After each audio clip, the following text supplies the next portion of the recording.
How do you build trust with a man? That's right. That's what we're going to talk about in this video.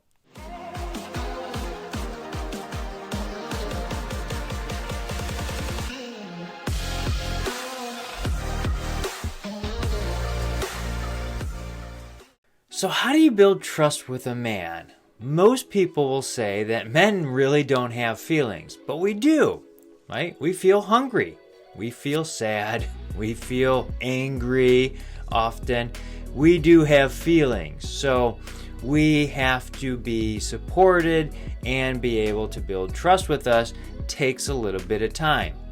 And especially with men, we actually keep people at arm's length. We like to push people away so they don't get into our personal space. Now, there are some men that will actually go ahead and do that where they allow people in, but by and large, most men, which we're talking about, don't. So how do you build trust with men? Well, it's kind of the same scenario with building trust with anybody. Like if you were going to go into sales and you were going to sell to people, you're going to use the same kind of tactics that you would to build trust, because that's what you have to have.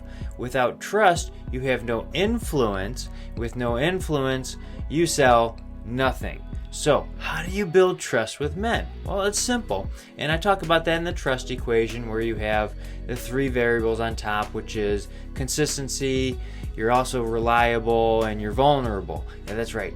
Vulnerability. For men, that's a hard topic, but we have to be able to do that. We have to be vulnerable with other people. And that doesn't mean wishy-washy and sappy like you see on a Hallmark movie, but basically we have to be vulnerable. Say, I don't know what the total answer is just yet, but I'm going to go find out. That's kind of vulnerable as we're talking about, okay? Now, what else can you do to build trust? Well, it kind of goes back to the regular saying of building trust. There's 3 questions on every interaction that everybody asks. Do I like you? Do I trust you? And how can you help me? Without answering those correctly, we're not going anywhere with anybody. So we need to make sure that we answer those correctly, and that is basically part of our prehistoric brain, or our fight or flight mechanism. We ask those 3 questions as we walk into every scenario. It's kind of like our radar going off to see if we're in an area that is inviting and safe, or if we need to run or fight. So those 3 questions, do I like you, do I trust you, and how can you help me, are pretty much the guide to how we start building trust. And there's different levels of trust, and I talk about that in other videos where you have, the big 12-foot radius basically when you're walking around in like a mall. Your trust level is not as high, but when it's people like this close, well, the trust level has to be a lot higher to bring people into your personal space. So let's start with answering those 3 questions. Do I like you? Do I trust you? And how can you help me? It all gets set up with how we're introducing ourselves to the other person. That's right. That means our face that we wear, the colors we wear, different things can set people off, even the scents we wear. And the area that we are talking to people. So if it's a noisy area with lots of banging going on, like machines pounding on metal, well, it's going to be hard to have a conversation. And anxieties kind of go up when it's loud environments like a crowded subway or you're standing on a rooftop of a skyscraper. Anxiety is going to be up a little bit, which is going to send the cortisol in the brain, and it's going to put reference to that person that you're talking to as possibly higher anxieties. So we need to make sure that when we're meeting with people, we're inviting lowering the anxieties, and it's a calming area when we're having those discussions. So we need to make sure we understand where we're setting up the area to meet with people.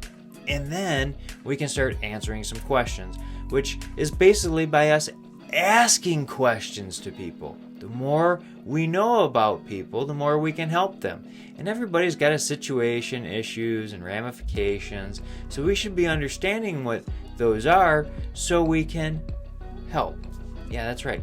we have to have a heart of wanting to help and caring and valuing people if we're going to build trust. And that goes for men too. Even though we're usually pretty tough, and you think of like American men as like the cowboys who have no feelings and we're rough and all that other stuff, you still have to build trust with them. And now you can take that further and start doing some activities together. Maybe it's Operation Adventures. We're hanging off a ceiling together and hanging out. As you start developing a relationship, I wouldn't start doing that at the first part, but you can do that when you want to build trust more. What else can we do? Well, we can do escape rooms. We can go off and do conferences. Guys like to be on mission together. We like doing a project together, and as we go and do a mission or a project, well, we're going to build trust that way as we build stuff or do stuff. So go alongside of other people and you're going to start building trust. Now, if you have any other questions about that, you can check out some of my other videos or reach out. My contact information is below. If this video was helpful, hit like, share, subscribe, send it to somebody you think it might benefit. That's why I do these videos, to help you. We'll see you next time.